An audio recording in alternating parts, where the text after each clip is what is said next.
2-year, $120 million commitment for us to get that boost. And what he's meant since he's been here. Like, tonight was great. He played through the injury. It was beautiful. But it's just his presence. What his presence does for this team is humongous. The first 3 quarters, he couldn't move. Not sure how he started moving in the fourth quarter, but first 3 quarters, he couldn't move. And yet, he never complained. He stuck with it. And I think when it was most important, when the time was right, everybody on our side looked to get him the ball. And when you get him the ball, he made great things happen for himself or for others.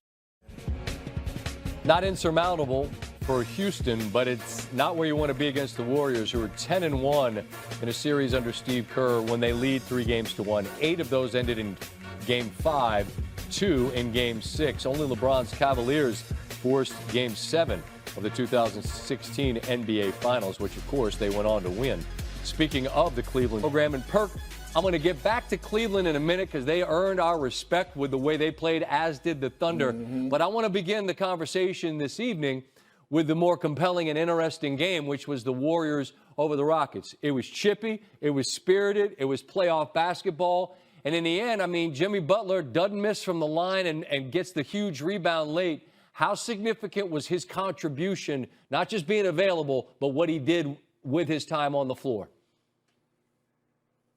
Oh, it was huge, Scott. And, Scott, didn't it feel like 1995 again, the way that the refs allowed the physicality, the hand checking, the intensity? And when you talk about Jimmy Butler, he embraces all that. I mean, he's the Swiss Army knife. Whatever you want him to do, he's going to do it. For us cutting to the basket, getting stops, getting to the free throw line, timely buckets, making sure he gets to the rack. And I thought that rebound was huge. That rebound was huge in the final possession.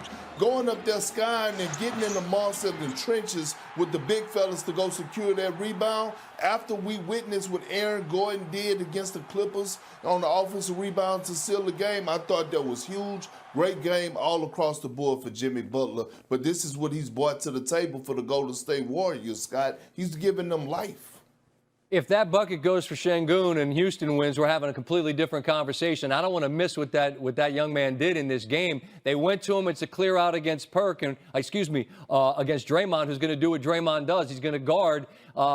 Did it look rushed to you? I mean, everything he does is a little bit unique to his own style. I don't know. What'd you see? It is, and look, let me tell you something. This young man is special. Şengün, I call him Baby Jokic. He has the complete package offensively. It's nothing that he can't do, Scott. And again, we have to realize this. You're going against a guy who has a lot of pride, one of the greatest defenders we've ever seen in Draymond Green. And I did think he could have got a better shot. I thought he could have took his time a little bit more, but it's a learning experience for them. This is his first time in the postseason, first time having to be the go-to guy, especially in that hostile environment on the road, but he's going to be fine in the near future. I'm going to squeeze in one more quick one on Houston because it's like, look, they're a 2 seed and they got all the talent, and it is a learning experience, right? And you're going up against a proud team that's got championship DNA. Down 3-1, I'm not burying them, I'm not getting a shovel out, but it feels like a steep hill to climb out of, even as talented as they are, doesn't it?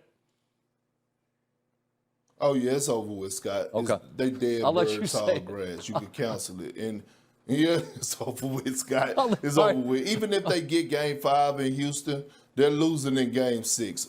Because, I mean, you need more, right? Fred VanVleet was fantastic, but the guy who's been inconsistent and been a complete no-show except for one game in this series is Jalen Green, right? And his game has to carry over on the road, and we haven't seen it this series. Let me close with a quick thought. Just give you a chance to give me your not. They're older. They're a two-pronged offensive team. I think they got the right matchup. Now, Houston's going to hear this, that the whole world thinks Golden State's going to win. I didn't look at the odds yet, but I bet if I'll have one of our guys do it. Warriors are a -200 favorite. The Golden State is -200? Yeah. Wow, they're a huge favorite. Oh, my goodness. They were 200? Yeah. That's 2-1. Yeah. So if you put $100 on Golden State to beat Houston and you don't get it, you're going to lose $200. That is a huge favorite for a team that is a 7 seed without home court. And I think they beat Houston, but if you don't think Houston's going to pay attention to that, he's going to put that on the board. Hey, guys, they think so little of us. We're a 2-1 underdog in this series. That's going to play into this a little bit. And I think Golden State will get by this series, but I think it's going to be long. And I think eventually, Stevie, Winnie, they're going to get a little worn out. You know, got a bad thumb. He's 33, 34 years of age. Butler's no spring chicken. They're going to get worn out as this series and this postseason moves along. I think they'll beat the Rockets, probably take 7 games. But I think at the end of the day, not enough firepower in my eyes, from what I've seen, to go out there and expect them to win, to get to a final in the West, 8 games. Wendy, real quick, to piggyback on your point, it's the second time in 30 years that a 7 seed is favored over a 2. Wow. Yeah, Even I'm surprised at that. Let me just say this. In this particular Western Conference playoffs, other than what this 1-8 match will be, which is probably going to be Grizzlies and Thunder, the seeds don't matter.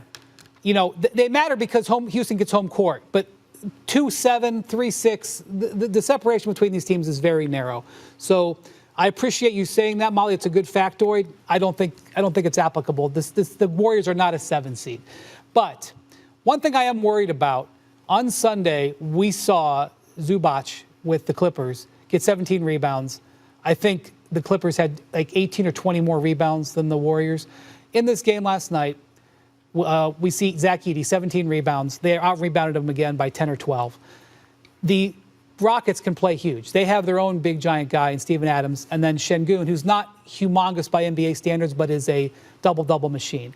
They're going to have issues with possession because they're going to play small. The other thing is, it's an advantage in the first round, guys, because there's all these extra days, but they're going to need more than Jimmy and Steph. And they didn't get much last night. Moses Moody had some moments. Quentin Post, their rookie big man, had some moments.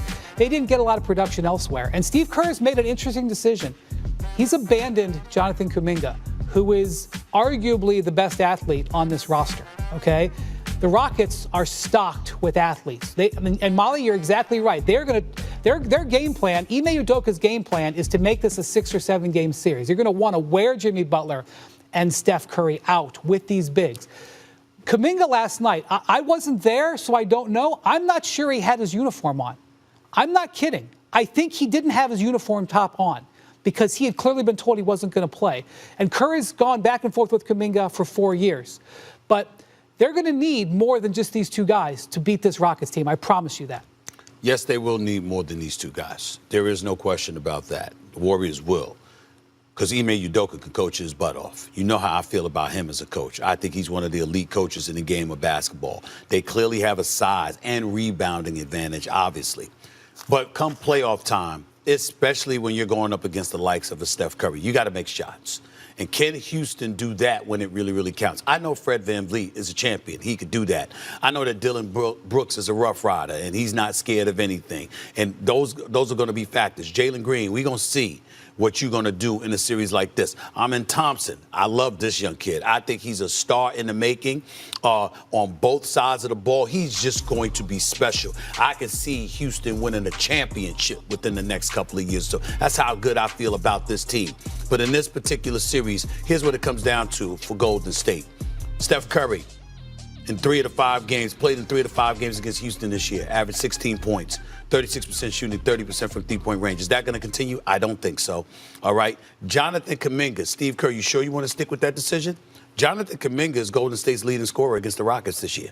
21.3 points a game. You may need him because of his athleticism and his ability to have success against Houston. You just never know. And then when I think about Golden State, I also think about the fact that there are no back-to-backs come playoff time. They're going to be able to rest. So because of that and their experience, I think that's why they have the edge. And I don't think I think this will be a long series, but in the end, I think they will prevail. And I think that they have the potential to beat the Los Angeles Lakers, assuming the Lakers beat Minnesota. Certainly you're going to say the Lakers are the favorites. Golden State can take them because they can play some defense, okay? They don't have the size, but they got a bunch of cats that can play some defense, and they have a few cats that are shot makers. They can beat the Lakers. So I just look at it from that standpoint. Yeah, they could get to the Western Conference Finals. Golden State or LA? I mean, I trust the Lakers because that's my squad, but Golden State got an easier path, if you ask me. The team they playing against is a little less experienced when it comes to, like, these types of games. And you've seen that when they played in Game 1. And I think the team that we playing against is way more experienced because they went, last year and played against Luka and them and got hit. But I feel like Anthony and the team is, like, gelling and they getting stronger and stronger. So we up against a harder opponent, but we supposed to win. We got Luka, we got LeBron, we got the prestige of the Lakers organization. So I feel like we're going to get out, but it's going to be a fight. It's going to be a tough fight. Well, it's interesting that you say that because I was wondering how nervous you were going to be. Your man Jimmy Jam just texted me. He said last year this time y'all was sitting courtside when Luka was giving it to Minnesota. Because I didn't have a Laker uniform. I didn't have a playoff game last year. That's why I could travel to Minnesota and watch. So now here you are with Luka in a purple and gold. What are your expectations for the Lakers this postseason? To play hard and get as far as they can get. How far do you think they're going to get is what I'm asking? I think they can go all the way. We just got to regroup. When we look good, we look good. You talking about the championship? I'm talking about rings. I got these rings on for a reason. That's what we do. We represent rings and things. So you think they would beat? I think we can. You think they could beat Oklahoma City? I think Oklahoma City going to lose to the Clippers. Hold it. Our little brother's going to handle that. Hold it. You being complimentary about the Clippers? Them is our little brothers. They got to handle. Sometimes the little brother got to go handle that business. I'm saying, wait a minute. The Clippers, you know how you are when it comes to the Clippers. They look good, though. Okay. You willing to give it up? Okay. I understand that. They do look good right now. No doubt about that. But if Golden State beats Houston and the Lakers beat Minnesota, you got Golden State and Steph Curry next with Jimmy Buckets. I like that matchup. You like that matchup? I really do. You like that matchup? What do you like about that matchup? I like it because they overconfident right now because they hit us last time. To get that spirit to get in the playoffs. Remember, they were struggling to get in while we was coasting, and they hit us. But to me, that's like sometimes you could burn out. I think a burnout is coming. Let me come to both of you on that. Oh, my Lord. How far do you think the Lakers can go? And if they face the Warriors in the second round, who are you taking in that matchup, both of you? I'm undecided right now. I mean, a few weeks ago, I would have put the Lakers, but the way Golden State's been flowing, I'm looking at them right now. I'm looking at the Lakers and how sporadic they can be. They can beat anybody in the West. You have no chance in hell of beating the Boston Celtics. I promise you that. You will lose to the Boston Celtics. But anybody else, the Lakers could beat if they're on their game. I think they can get to a conference final. Scoop's 100% right. You think the Lakers can? Yeah, because they should win this series.